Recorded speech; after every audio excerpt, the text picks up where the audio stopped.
High guys, welcome back to my channel. Marvel cinematic యూనివర్స్లో మనం ఇప్పటికే చాలామంది సూపర్ హీరోస్ని మరియు సూపర్ విలన్స్ని కూడా చూసాం. ఒకరు కాదు, ఇద్దరు కాదు, చాలామందిని చూసాం. అయితే ప్రతి ఒక్క యూనివర్స్లో ఈ హీరోస్ విలన్స్ అనేవాళ్ళు కామన్గా అయితే కనిపిస్తూ ఉంటారు. ఈ ఇద్దరి మధ్యలో అరుదైన ఆణిముత్యాలు కొందరు ఉంటారు. హీరోస్ విలన్స్ కంటే కూడా వీళ్ళకి ఎక్కువ ఫ్యాన్ బేస్ ఉంటుంది. వాళ్ళే యాంటీ సూపర్ హీరోస్. ఇంక ఈరోజు టాపిక్ ఏంటంటే మార్వెల్ సినిమాటిక్ యూనివర్స్లో ఉన్న one of the most powerful anti super heroes ఎవరో తెలుసుకుందాం. నాకు తెలిసినంతలో చాలామంది మార్వెల్ ఫ్యాన్స్కి యాంటీ సూపర్ హీరోస్ అంటేనే ఇష్టం ఉంటుంది. ఎందుకంటే వాళ్ళ యొక్క క్యారెక్టర్ అలా ఉంటుంది. రూల్స్ అనేవి అసలు పాటించరు. క్రిమినల్స్ని బ్రూటల్గా అయితే చంపేస్తూ ఉంటారు. ఎప్పుడు ఎవరి పక్కన ఉంటారో వాళ్ళకే తెలియదు. ఇలాంటి వాళ్ళు మార్వెల్ యూనివర్స్లో మనకు చాలా అరుదుగా అయితే కనిపిస్తూ ఉంటారు. నేను మిమ్మల్ని ఒక విషయం అడుగుతూ చెప్పండి, మీకు హీరోస్కి, విలన్స్కి, యాంటీ సూపర్ హీరోస్కి మీనింగ్ ఏంటో తెలుసా? తెలియకుంటే ఒకసారి చెప్తా, కొంచెం ఓపిక చేసుకుని వినండి. నెంబర్ 1, హీరోస్ రూల్స్ పర్ఫెక్ట్గా ఫాలో అవుతారు. మీరు ఒక విషయాన్ని గమనిస్తే హీరోస్ చంపడం అనేది మనము రేర్గా అయితే చూస్తూ ఉంటాం. ఎందుకంటే వీళ్ళు జస్టిస్ని, లాని ఫాలో అవుతారు. నెంబర్ 2, విలన్స్ రూల్స్ అనేవి అసలు ఫాలో అవ్వరు. అసలు వీళ్ళకు రూల్స్ అనేవి ఉండవు. ఇంకా చంపడం అనేది కామన్. అసలు చంపకుంటే వీళ్ళు విలన్సే కాదు. వీళ్ళకి జస్టిస్, బొంగు, పోషణం ఏమీ ఉండదు. నెంబర్ 3, యాంటీ సూపర్ హీరోస్ లేదా యాంటీ విలన్స్. వీళ్ళు అదో టైపు. అటు హీరోస్గా ఉండరు, ఇటు విలన్స్గా ఉండరు, మధ్యలో ఉంటారు. రూల్స్ అనేవి ఉన్నా కానీ ఫాలో అవ్వరు. బ్యాడ్ పర్సన్స్ని, క్రిమినల్స్ని, గ్యాంగ్స్టర్స్ని బ్రూటల్గా అయితే చంపేస్తూ ఉంటారు. చూసి రమ్మంటే కాల్చి వచ్చే రకం వీళ్ళు. ఒక మిషన్ ఇస్తే వీళ్ళకి రక్తపాతమైనా పర్వాలేదు, ఆ మిషన్ అయిపోవాలంతే. అయితే వీళ్ళు కూడా మంచి కోసం చాలా పనులు అయితే చేస్తూ ఉంటారు. ఎలాగంటే మంచి చేయాలి కానీ అడ్డదారులు చేయాలి, ఆ టైప్ వీళ్ళు. ఇంకా మార్వెల్ యూనివర్స్లో ఉన్న అలాంటి యాంటీ సూపర్ హీరోస్ ఎవరో తెలుసుకుందాం. ముందుగా ఈ వీడియో అయితే చాలా ఇంట్రెస్టింగ్ ఉండబోతుంది. ఎవరు స్కిప్ చేయకుండా లాస్ట్ వరకు అయితే చూసేయండి. అలాగే ఈ వీడియో మీకు బాగా నచ్చింటే ఇది లైక్ చేయండి, షేర్ చేయండి, సబ్స్క్రైబ్ చేసుకోండి. నేను ఎండు కోరేది ఒక లైక్, సబ్స్క్రైబ్ మాత్రమే. ఇక మెయిన్ కంటెంట్లోకి వెళ్దాం. Number 11, red guardian. Black widow movie ద్వారా మనకు పరిచయం అయ్యాడు. ఇతను కూడా మన కెప్టెన్ అమెరికా లాగానే ఒక సూపర్ సోల్జర్. కెప్టెన్ అమెరికాకి కెప్టెన్ అయితే ఇతను రష్యాకి కెప్టెన్. రాబోయే థండర్బోల్ట్స్ మూవీలో మనము ఇతనైతే చూడబోతున్నాం. ఇతను బ్లాక్ వీడోకి మరియు ఎలినా బిలోవాకి ఫాదర్. బ్లాక్ వీడోలో ఇతను కొంచెం కామెడీగా అయితే కనిపిస్తాడు. కామెడీగా కనిపించాడు కదా అని ఇతని తక్కువ అంచనా వేయకూడదు. మీలో కొంతమంది అనుకోవచ్చు, ఇతను ఎలా యాంటీ హీరో అవుతాడు బ్రో అని. రెడ్ గార్డియన్ పాస్ట్లో చాలా చెడ్డ పనులు అయితే చేసేవాడు. యుఎస్ఎస్ఆర్కి పనిచేస్తూ ఇతను ఎన్నో సీక్రెట్ మిషన్స్ని చేశాడు. అలాగే ఎంతోమందిని మర్డర్ కూడా చేశాడు. ఒక విధంగా చూసుకుంటే ఇతను కూడా యాంటీ హీరోనే. రాబోయే థండర్బోల్ట్స్ మూవీలో ఇతను అలానే కనబడబోతున్నాడు. నెంబర్ 10, సిల్వీని మనం ఫస్ట్ టైం లోకి సిరీస్లో అయితే చూస్తాం. ఇంకా చెప్పాలంటే సిల్వీ మన లోకి యొక్క వేరియంట్. టీవీ నుండి ఎస్కేప్ అయ్యి బయట రచ్చరచ్చ అయితే చేస్తూ ఉంటుంది. తనని పట్టుకోవడానికి వచ్చిన టీవీ ఏజెంట్స్ అందరినీ బ్రూటల్గా అయితే చంపేస్తుంది. అలా టీవీ గురించి తెలుసుకున్న సిల్వీ ఒక హంటర్గా అయితే చేంజ్ అవుతుంది. ఆ తర్వాత మన లోకిని కలుసుకోవడం, హీ హూ రిమైన్స్ని చంపి మల్టీవర్స్ వారిని స్టార్ట్ చేస్తుంది. సిల్వీని రాబోయే ఫ్యూచర్ మూవీస్లో చూస్తామో లేదో చూడాలి. ఒక విధంగా చెప్పాలంటే సిల్వీ కూడా ఒక యాంటీ హీరోనే. ఒక యూనివర్స్లో ఒక అతని క్యారెక్టర్ ఎలా ఉంటే ఇంకో యూనివర్స్లో అతని వేరియంట్ యొక్క క్యారెక్టర్ కూడా అలానే ఉంటుంది. ఆల్మోస్ట్ అందరికీ తెలుసు లోకి ఒక యాంటీ అని. అలాగే ఇక్కడ సిల్వీ కూడా ఒక యాంటీనే. Number 9, Yelena Belova. Black widow మూవీతో మనకు పరిచయం అయింది. నటాషా యొక్క సిస్టర్. ఎలినా కూడా రెడ్ రూమ్లో ట్రైన్ అవుతుంది. రాబోయే థండర్బోల్ట్స్ మూవీలో కూడా మనం ఈమెను చూడబోతున్నాం. ఎలినా ఒక అసాసియన్, డబ్బులు తీసుకుని మర్డర్స్ అయితే చేస్తూ ఉంటుంది. థండర్బోల్ట్స్లో కూడా మనము అదే చూడబోతున్నాం. ఎలినా బిలోవా ఒక మంచి హీరో, కానీ తనకు అవసరమైతే మాత్రం తను ఈవిల్గా అయితే చేంజ్ అవుతుంది. మంచి వైపు అయితే ఉంటుంది, కానీ తన మిషన్కు అడ్డు వస్తే ఎవరినైనా చంపడానికి వెనకాడదు. అది మనము హాకాయ్ విషయంలో కూడా చూసాము. వేరే వాళ్ళ మాటలు విన్నా ఎలినా బిలోవా తన అక్క చావుకి హాకాయ్ కారణం అనుకుని తనని చంపాలనుకుంది. ఎలినా థండర్బోల్ట్స్ మూవీలో యాంటీ సూపర్ హీరోస్ టీంతో కలిసి పనిచేయబోతుంది. నెంబర్ 8, ది పనీషర్ వెబ్ సిరీస్ చూసిన వాళ్ళందరికీ ఇతని గురించి బాగా తెలుసు అనుకుంటా. ఆ కట్అవుట్ చూస్తేనే మనకు అర్థమవుతుంది ఇతను పక్క ఒక యాంటీ సూపర్ హీరో అని. యాంటీ అంటే మీరు ఏదో అనుకోవద్దు, లైక్ ఇన్నోసెంట్స్ని చంపేస్తాడని. అలా ఏమీ కాదు.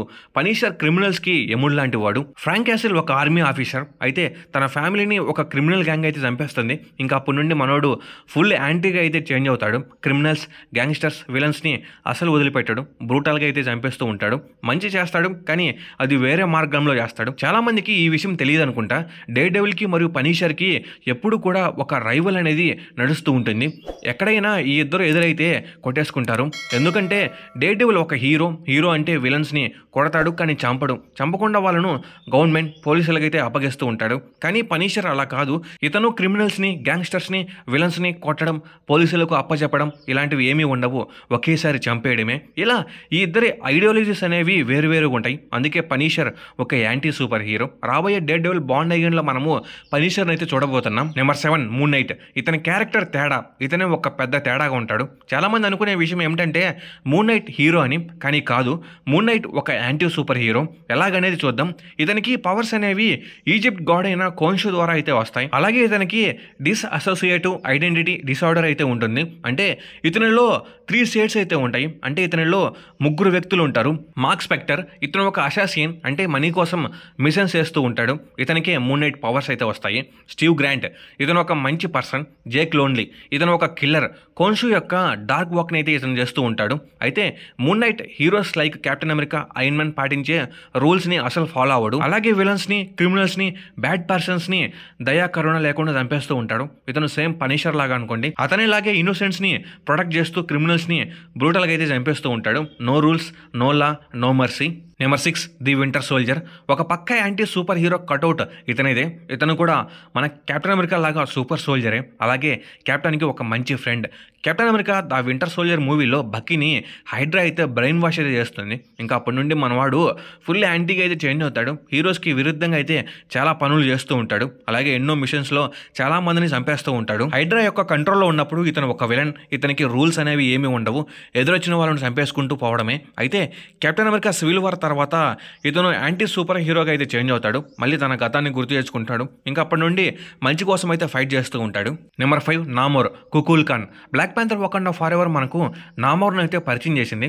నామోర్ ఒక విలన్ గానే మనకు ఇంట్రడ్యూస్ అయ్యాడు. ఇతను ఒక టాలోకన్ రాజు, అంటే అండర్ వాటర్ కింగ్డమ్కి ఇతనే కింగ్. అయితే నామోర్ ఒక విలన్ అయితే కాదు, ఇతను ఒక యాంటీ హీరో. తన కింగ్డమ్ కోసం మరియు తన ప్రజల కోసం విలన్గా అయితే చేంజ్ అవుతాడు. మరియు బయట ప్రపంచాన్ని నాశనం చేయాలని అనుకుంటాడు. అయితే చివరికి నామర్ చేంజ్ అయితే అవుతాడు. నామర్ బయట ఉన్న ప్రజలు తన కింగ్డమ్ని నాశనం చేస్తారేమో అని అలా చేంజ్ అవుతాడు. Number 4 venom. మనందరికీ ఫేవరెట్ హీరోస్లో వెనమ్ కూడా ఒకడు. మార్వెల్ ఫ్యాన్స్ అందరికీ తెలుసు వెనమ్ ఎప్పటి నుండో ఒక యాంటీ సూపర్ హీరో అని. కామిక్స్లో కూడా వెనమ్ స్పైడర్ మ్యాన్కి ఒక పెద్ద రైవల్. కానీ లైవ్ యాక్షన్లో వెనమ్ని అలా చూపించలేదు. ఒక మంచి సూపర్ హీరో లాగానే చూపించారు. వెనమ్ సింబియాట్ హ్యూమన్స్ని తినకుంటే అసలు బ్రతకలేదు. అయితే ఎడ్డీ బ్రోక్ వెనమ్ని కొంచెం చేంజ్ అయితే చేస్తాడు. వెనమ్ ఇన్నోసెంట్స్ని అయితే ఏమీ చేయదు, కానీ క్రిమినల్స్ని, గ్యాంగ్స్టర్స్ని అయితే వెనమ్ తినేస్తుంది. మార్వెల్ కామిక్స్ నుండి లైవ్ యాక్షన్ వరకు వెనమ్ ఒక యాంటీ సూపర్ హీరోగానే ఉంది. వెనమ్ మంచి చేస్తాడు, కానీ దాన్ని అడ్డదారులో చేస్తాడు. అందుకే వెనమ్ ఒక anti super hero. Number 3 Deadpool. ఇతను ఒక పెద్ద R-rated మరియు యాంటీ సూపర్ హీరో. చాలా మందికి తెలుసు అనుకుంటా డెడ్పూల్ ఒక యాంటీ అని. ఇతనికి పవర్స్ రాకముందు ఇతను ఒక అసాసిన్, అంటే మనీ తీసుకొని మిషన్స్ అయితే చేస్తూ ఉంటాడు. ఆ వేలో ఇతను ఎంతో మందిని అయితే మర్డర్ చేశాడు. పవర్స్ వచ్చిన తర్వాత కూడా ఇతను అలానే చేశాడు. ఇతని వే, ఇతని రూల్స్, ఇతని జస్టిస్ అనేది డిఫరెంట్గా అయితే ఉంటుంది. ఎవరి మాట వినడు. క్రిమినల్స్ని, బ్యాడ్ పర్సన్స్ని బ్రూటల్గా అయితే చంపేస్తాడు. అలాగే తన పవర్స్ అనేవి తనకి ఇమ్మోర్టాలిటీని అయితే ఇచ్చింది. డెడ్పూల్ మూవీస్ చూస్తే మీకు ఇతని గురించి బాగా తెలుస్తుంది. నెంబర్ 2 లోకి. యాంటీ సూపర్ హీరో అంటే ఇలానే ఉండాలని మనము లోకిని చూసి తెలుసుకోవచ్చు. మార్వెల్లో ఇతను మించిన యాంటీ సూపర్ హీరోని మనం ఇంతవరకు అయితే చూసి ఉండము. ఆల్మోస్ట్ లోకి యొక్క యాంటీ గురించి ప్రతి ఒక్కరికి తెలుసు అనుకుంటా. తన స్వార్థం కోసం ఏమైనా చేస్తాడు, అవసరమైతే చంపేస్తాడు. థోర్కి చిన్నప్పటి నుండి లోకి ఒక పెద్ద రైవల్. లోకి ఎప్పుడు కూడా తానే మొత్తాన్ని రూల్ చేయాలని అనుకుంటాడు. దానికోసం ఏమైనా చేస్తాడు. లోకి మనకు ముందు ఒక మెయిన్ విలన్గా అయితే పరిచయం అయ్యాడు. ది అవెంజర్స్లో ఎర్త్ని రూల్ చేయాలని అనుకుంటాడు, కానీ అది ఏమి కుదరదు. ఎన్నోసార్లు థోర్ని బురిడి కొట్టించినవాడు. లోకి తన జీవితం అంతా కూడా ఒక యాంటీ సూపర్ హీరోగానే జీవించాడు. అయితే లోకి సిరీస్లో ఇతను మనందరి మనసులు దోచుకున్న ఒక మంచి హీరో అయితే అవుతాడు. Number 1 scarlet which. మనకు పరిచయం అవడమే ఒక యాంటీ సూపర్ హీరోగా అయితే పరిచయం అయ్యింది. అల్టర్న్ వైపు ఉండి అవెంజర్స్తో అయితే ఫైట్ చేస్తుంది. ఆ తర్వాత తను ఒక హీరో అయితే చేంజ్ అయినప్పటికీ ఆ యాంటీ తనలో అలానే ఉండింది. అయితే తర్వాత తను డార్క్ హోల్ని తెరిచి ఒక పెద్ద విలన్గా అయితే చేంజ్ అవుతుంది. చావేజ్ని చంపాలనుకుంది. వాండా తన స్వార్థం కోసం ఏమైనా చేస్తుంది, అవసరమైతే చంపేస్తుంది. వాండాకు సంబంధించిన విషయాలన్నీ కూడా మనము మూవీస్లో అయితే చూసాము. చివరికైతే చనిపోతుంది. కొంతమంది చనిపోలేదు అంటున్నారు. చూద్దాం ఫ్యూచర్ మూవీస్లో వస్తుందని. అయితే డాక్టర్ స్ట్రేంజ్ని ముప్పు తిప్పలు పెట్టింది. నాకు తెలిసినంతలో Wanda perfect anti super hero. ఇంక ఇది గ్యాస్ వీడియో. యాంటీ సూపర్ హీరోస్ అనేవాళ్ళు మంచి చేస్తారు, మంచి కోసం చెడు కూడా చేస్తారు. ఇంకా ఈ వీడియో మీద మీ థాట్స్ ఏంటో కామెంట్ లేపండి. అలాగే ఈ యాంటీ హీరోస్లో మీకు నచ్చిన యాంటీ హీరో ఎవరో కామెంట్ లేపండి. అలాగే ఈ వీడియో మీకు బాగా నచ్చినట్లయితే లైక్ చేయండి, షేర్ చేయండి, సబ్స్క్రైబ్ చేసుకోండి. నేను ఎన్నుకోరేది ఒక లైక్, ఓ సబ్స్క్రైబ్ మాత్రమే. Okay, bye guys.